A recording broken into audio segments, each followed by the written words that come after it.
Welcome to this edition of ONME Sunday Mornings. My name is Julia and Lennice, along with Lennice Najib. Today we are on location at the California and Elm Community Center. Yes, it's a lot going on here. They have the basketball players out there on the courts. Most importantly, the kids, though. I like that it's here for the kids. It is the best kept secret here in West Fresno. And we're going to be talking more about that because we're here talking about part 2 of violence in Fresno. Yes.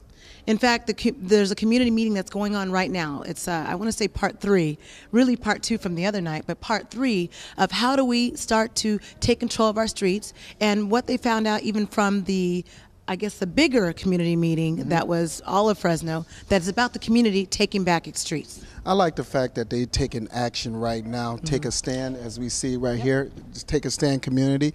And right now they're looking at all their connections and their resources as far as getting jobs for some of the gang members, as far as taking But it's a process. Action. Yeah, but it's more or less action steps, step by steps, and to acclimate them into discovering some of the soft skills they're going to need to be employed. And the reality of that, bringing some of those gang members to talk with them one-on-one, to help them understand that having a career is somehow they're going to have to figure out how that's better than getting the money that they may make daily versus having a career that can be a lifetime. But what's more important, getting the adults that can relate to them, that already been through the process, already been, some of them been in the prison system, and really say this is not the way to go. Right. And they have the Freeway Rick Ross. They talked about getting him involved.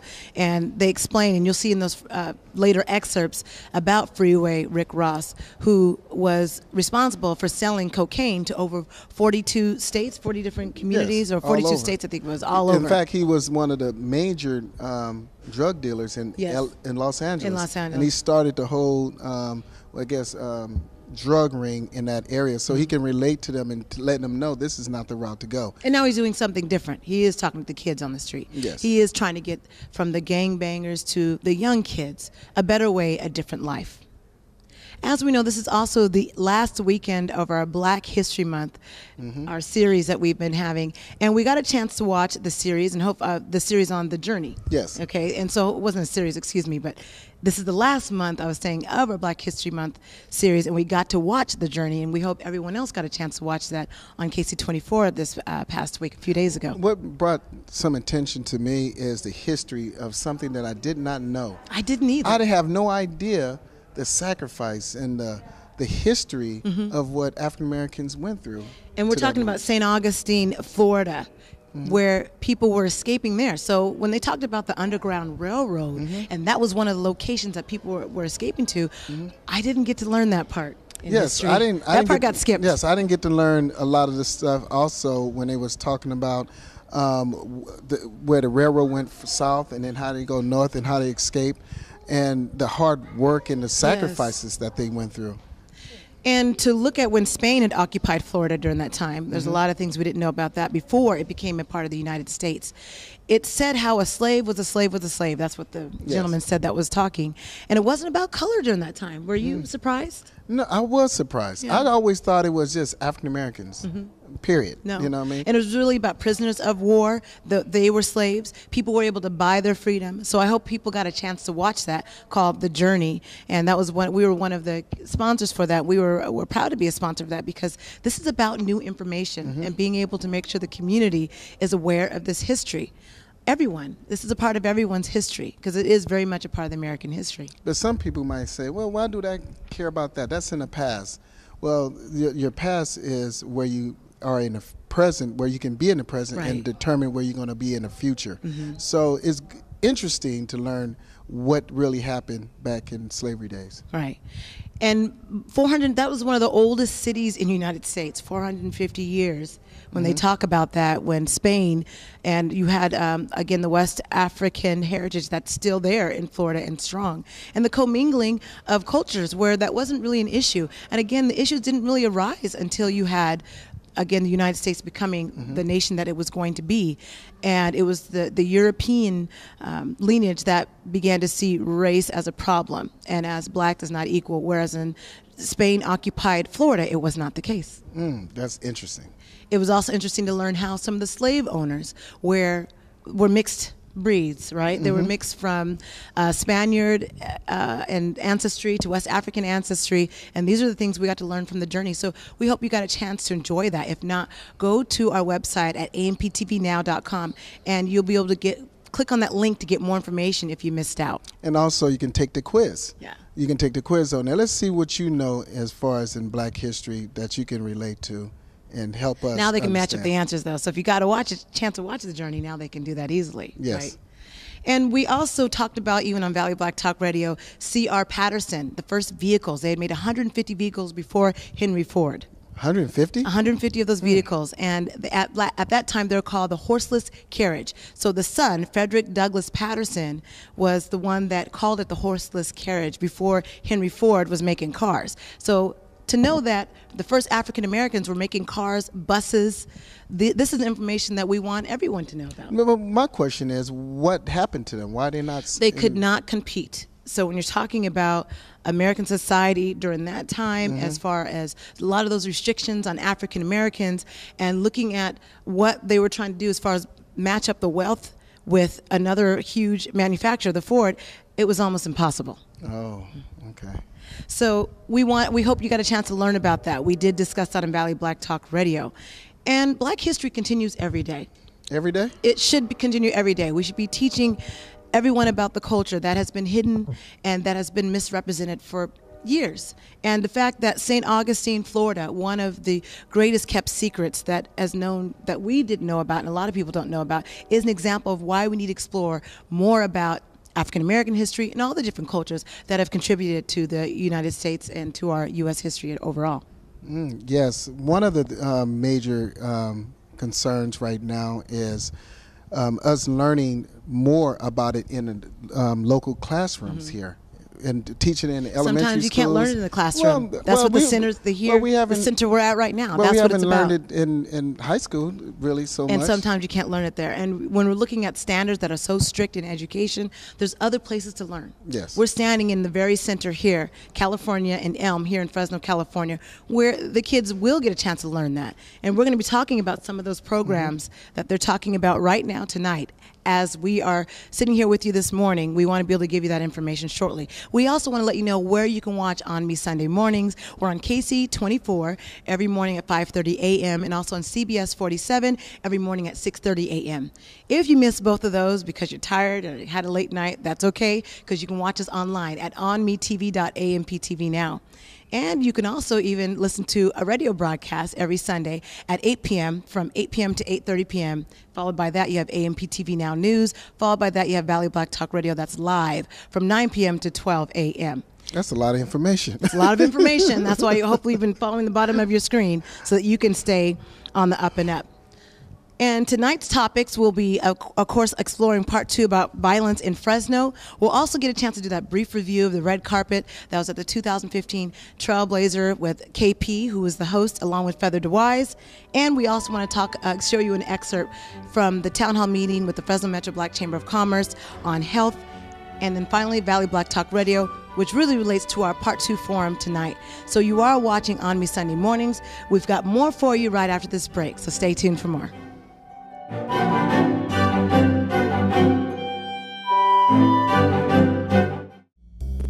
Are you looking for a way to fix your credit inexpensively with a company that is not looking to rip you off or lead you on? Then go to professionals that have a track record of success, helping many people fix their credit in a matter of months. Call the Credit Pros today for a free consultation. You don't pay until they get you results. Call 877-516-1811. That's 877-516-1811. 877-516-1811.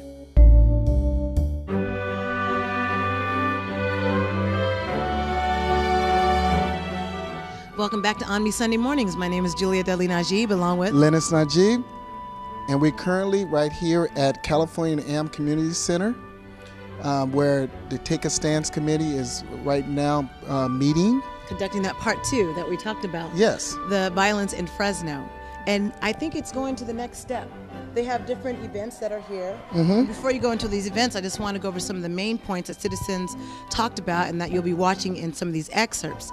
They talked about how the young men who are at risk are needing more than just the opportunity to say, hey, there's a job available.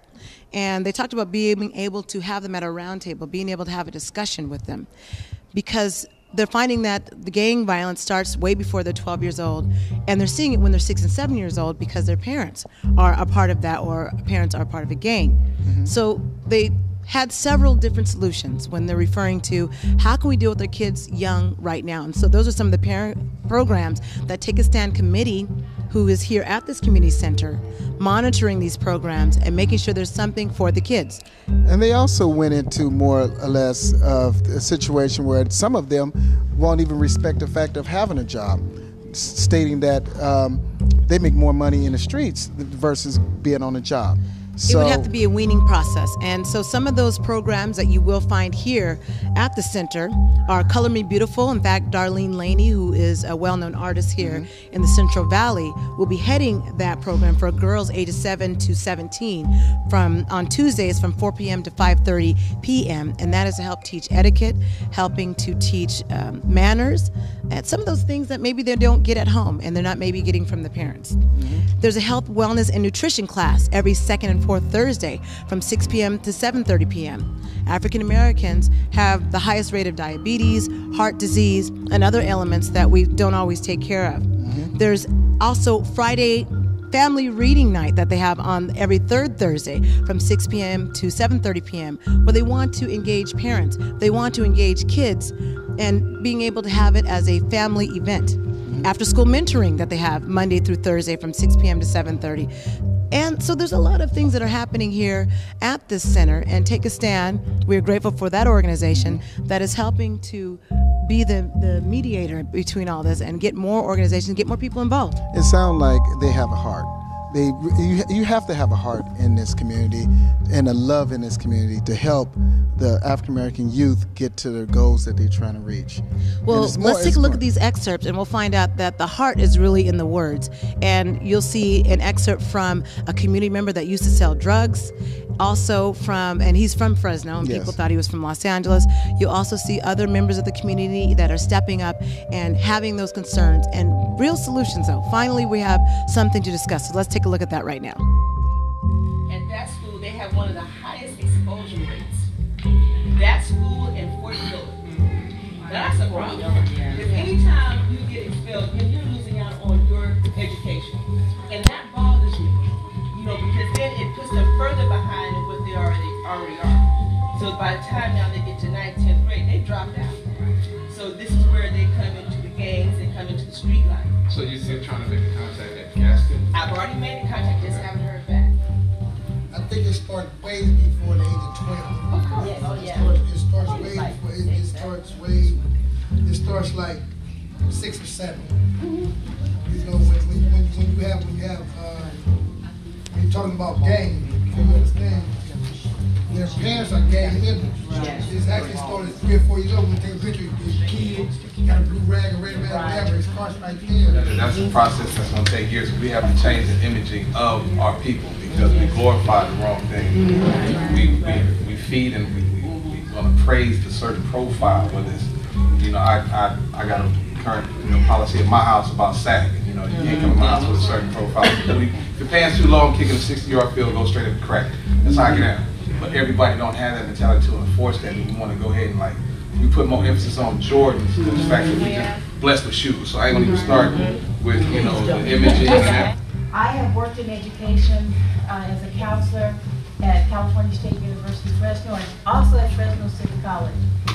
And something that I saw that really troubled me was when our girls get to that level of education, they're not equipped to deal with the society to which they are going to be going into. And then we're taking it further because our children never know what they're going to be. You saw this young lady, 14-year-old girl, that introduced the President of the United States. One of our children could actually do that. But would they be prepared? So what Color Me Beautiful does is we take them through various exercises. We provide them the experience. We provide a safe environment for them to practice new skills. Freeway Rick, he's not responsible for crack. Freeway Rick was guy that the government, I'm not gonna say target or use or something like that. The government's just making him responsible for crack, but he's not responsible for crack. He funded the war, the country war. And like I said, I've been knowing the guy ever since I was like 17 years old. And when I was talking earlier, it's like, you know, as far as the drug selling and stuff in Fresno, you know, I played a part in that. You know, he didn't play a part in that, but he did play a part in that because he was getting tons and tons of cocaine. And then when I bring it down to my cousin, it's like, you know, my partner up in Sacramento, what you guys are doing, you know, everybody's doing around the country, which is a good thing. But me personally, I moved back to Fresno because when I was in penitentiary, it's like Fresno had the per capita murder capital, you know, for the individual. Even though it wasn't a million people in Fresno, they was the one in the country. And if you guys really want to do this, I'm here to help. And I'm gonna do what I gotta do with this committee, with anybody else, without, I lost cousins. Jason Rudolph got shot. I'm over there every day when my little cousin lost his life. Every day. And they look at me, why you here? Because, man, I feel like I had something to do with that even though I wasn't here. My little cousin got killed at the crossroad. She know, you know it's a war going inside the penitentiary. And some of these guys, yeah, they want to act like they bad on the street. You got to go to the penitentiary. You're not bad in there, you know how you do. Sister here is talking about what Jennifer's talking about. You know what happens to you when you go up in jail? See, because sometimes we magnify, we make that life sound like, oh, it ain't that bad. When really you guys can go toe to toe, tough, down, deep. That's what our children have to hear. They have to hear the tough, nasty, ugly, I mean raw. That make them go like, ooh, yeah, that's what you gonna face. That's what you gonna face. Yeah, and not all children need it. Not all children. I talked to a couple of the guys that I told you guys is out here in these streets is doing it. They don't have a problem with having a meeting and sit down and meeting with us. I just haven't got back from that other side over there that's willing to come to meet with them. So I'm just letting you guys know what the progress with the gang meeting with the gang members, setting up and meeting up with them. In 1970 something, they did something called Scare Straight. Everybody might have done Scare Straight. It didn't scare us in LA. We wanted to go to jail. Because it wasn't directed the right way. There it is. Like this, that's why I told them, get her number. Because what you talking about, they need to know the law. Now back to Freeway Rick. Like I just one little kid at Fresno City College, he's like, I thought you was a rapper. Listen to what this man is saying. He never did that. He was a correctional officer. Freeway Rick did that. He said, I'm selling dope on iPhone. I think I'm Big Meech, Larry Hoover. These guys are still in prison. He can that rapper dude cannot go to certain cities because they're mad for this poison you're killing our kids. You tell them to sell dope, I sell 100 kilos, I sell 1 million kilos, or are you telling them you'll get a life sentence? Or are you gonna tell them you'll get 50 years? In federal court, they don't say years, they say months. But like I said, that's exactly like I say when you start at the 6-year-old. You tell them, okay, you see the low ride, all that, you can get that legitly. Everybody trying to go to the NFL, everybody trying to go to the NBA. Our kids can't do that. They can because we have the talent. But it's only so many jobs in the NBA. And we're back. We got a chance to watch how the community feels, and the fact that they're at this Part 3 meeting to take it to the next step means a lot more than just words. And again, Take a Stand Committee, you can find them here at this center where we are, California Elm and Community Center. So, and it's located here in West Fresno.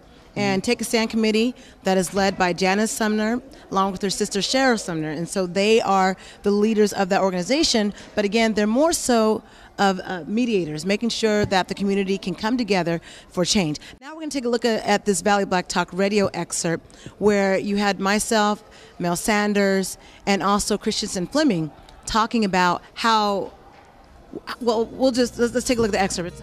Interesting conversation Mr. Fleming and I had during the week about his approach to some gang members or folks that are affiliated with gangs and talking about change. Man, it was interesting what he shared about no interest on their behalf about anything like this, and then it was pretty simple. It was economics. Yeah. Economics 101. Yeah. He said, what did the guy say? I can bring home $300 a day, and you tell me to go take a $10 an hour job at Walmart? That's and what put my life in That's what they jeopardy? talked about, Fleming. Expand on that, because you were talking on the break. Some good stuff. Well, a few of the gentlemen that I talked to, they were like, if I'm out here in the streets and I'm active, That's the word, active. They use it. Yeah, a lot. and I'm making money, and Fresno is a city of crime, hustle, and education gets put on the back burner because of the crime and the hustle. And if you're not living north of Herndon, education isn't really pumped up so much. Anything south of Herndon, it's about that hustle, paying bills, and living that life, being active. So the kids that are active and making money on the corner, they're not going to give that up to go and get a $10 hour job because they're making more money. That they have a place to stay. They drive in 3 or 4 different cars. They're doing what they want to do. They don't have to drug test. They don't have a boss. They are the boss. And not only that, if they are involved in gangs, they cannot go to work and be a gang member because the gang will come shoot you when you're getting off work. And they said, I'm not going to go to work and the gang know where I'm working at. They know what time I get off. And I have to survive the way that I've been surviving. And I said, well, would a job, $10, $12 hour job, take you off the streets? He said, man, ain't enough jobs in Fresno to take me off the streets. Wow. I'm just... And we are back. We got a chance to watch that excerpt from Valley Black Talk Radio. There is another meeting, just letting you guys know, and so these meetings will continue. You can find out more information about these call to action meetings by coming here to the center, contacting Take a Stand. If you look at the bottom of the screen, there is a number and information for you to find out more about how you can get involved as a community member. Doesn't matter what color you are, it's all about, do you care about your community and taking that community back and helping to raise our kids, because it does take a village to raise our kids. After the break, we're going to get a chance to see that review of the red carpet that we didn't get to with KP. And also the Black Chamber of Commerce has the health excerpt when Reverend McAllister and other people had to speak up in regards to mental health. So stay tuned for more. We'll be right back.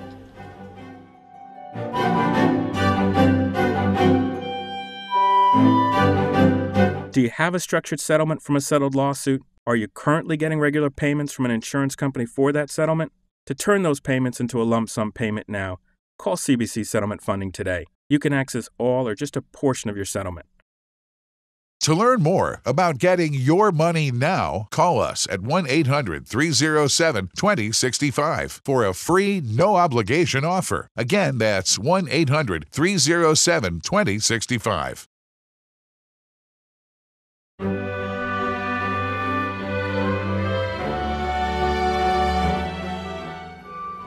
And we are back. Welcome back to ONME Sunday Mornings. My name is Julia and Lennice, along with Lennice Najib. We want to be able to show you the red carpet from the 2015 Trailblazers. We put on hold for a very good cause. Yes. As we were talking about violence in Fresno and what needs to be done and the call to action that is happening and taking place. So we know that there is movement and we are glad to hear it. Meanwhile, we want to get a chance to let you see, and I guess this is in honor of our Black History segment, Black History Month segment. We want to make sure you got a chance to see some of the comments from those Trailblazers and also some comments from the red carpet. Let's take a look. You're being honored tonight. Congratulations. How you feel? Thank you so much. Just a little bit anxious, but it's nice to be here and certainly be thought of by the community. So I feel very honored to be here tonight. Looking forward to the evening. Thank you. Hey, who you honoring tonight? Well, Fresno Career Development Institute bought a table and sponsored, and so we're just here to honor all of the Trailblazers because they paved the way for people like me, and I appreciate that. Honoring Dr. Malik Simba and Lindsay Cal Johnson tonight. Yes, two of the Trailblazers. Great. Ladies and gentlemen, look, he goes by Dr. Jerome Jackson, but Fluffy Toes has been in Fresno a while. We hope you enjoyed that segment, getting a chance to honor our 2015 Trailblazers and comments from their family and friends. And we thank KP, who was the host, along with Feather DeWise. They were the master and mistress of ceremony. And I hope people understand that they are the ones that have made great strides as a community, had to do a lot of sacrifice.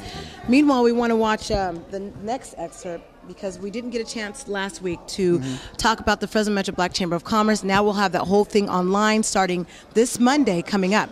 So this one will be about health, and this is when the Fresno Metro Black Chamber of Commerce had a town hall meeting talking to leaders in the community.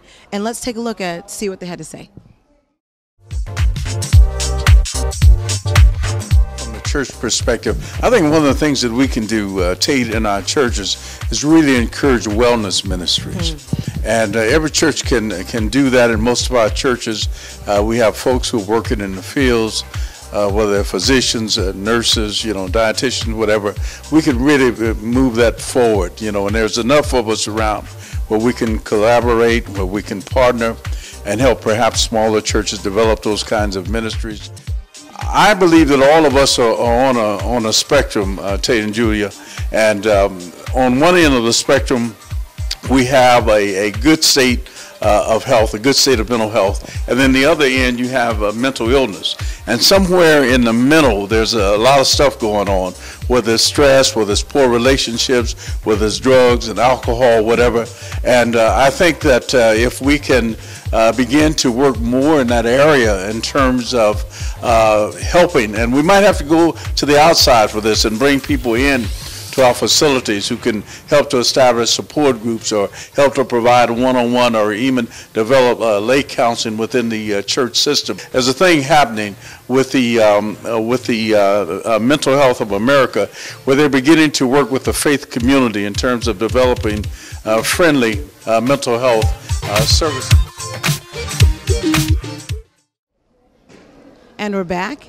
We hope you enjoyed that excerpt when we're talking real issues when it comes to black health. Yes, it's a lot of African Americans, black health out there that's suffering from like high blood pressure, high cholesterol. And mental issues, because we talked about mental illness and suicide. Issues. And those are some of the things that I know that Reverend McAllister talked about and other members, other community leaders that were there. So now people can go ahead and take a look and watch the whole entire thing online. Yes. And gosh, that was a lot of information we gave you for this ONME Sunday morning. That was a mouthful. It's it so packed, so I know you had to do most of the talking. So you did a good job. Oh, well, thank you. And we hope that you enjoy the rest of your week. And stay tuned and watch us next week, and also watch us online for any past episodes that you might have missed. My name is Julia Dudley Najib, along with Lennice Najib. Have a wonderful week.